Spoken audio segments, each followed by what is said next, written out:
On today's Try to Finish Something, the real reason I wanted a Cricut in the first place. I've had this Cricut for almost 2 years now. My wife got it for me as a birthday present. I wanted it because I wanted to put the Imperial logo on the back of my car. To show you how long it's been, I don't even have that same car anymore.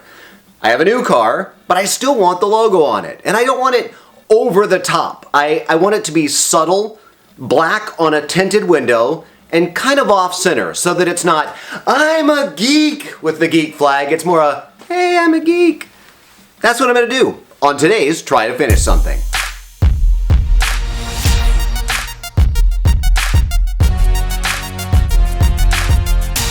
First, to the back of the car to figure out the sizing for my geek flag. I think I want it big, and with the size limitations of the Cricut, I think I'm going to just create a pie slice of the logo so I can do the full 12 inches, which is the width of the vinyl that I have. See if I can figure out how to slice it up inside the Cricut software.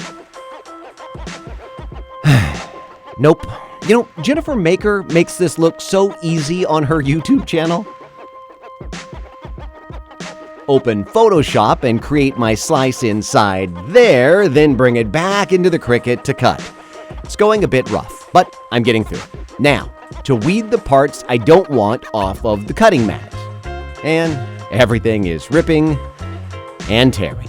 Fantastic, ruining everything that I have done. These are the dark times. I can't show you the video here, but there are finger gestures and throwing things and every colorful word that I can throw out. Ugh. Back to Cricut. I've decided to do the image a bit smaller. I didn't like it that big, and I try and tell myself that all happened for a reason other than to waste all of my time. Cutting again, weeding going a bit better, and now to apply the transfer tape so I can apply it to the window.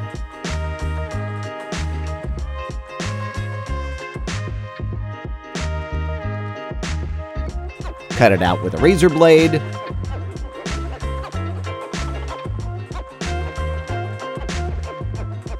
Try and get all these bubbles out. There are a lot of bubbles.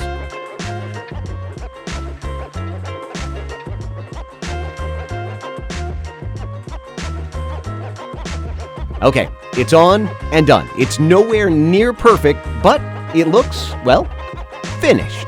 If you like this video, please like and subscribe. And if you hated it, let Jennifer Maker know the quality and skill level of her Cricut videos has really taken a turn for the worse. This video, nowhere near as good as her other ones.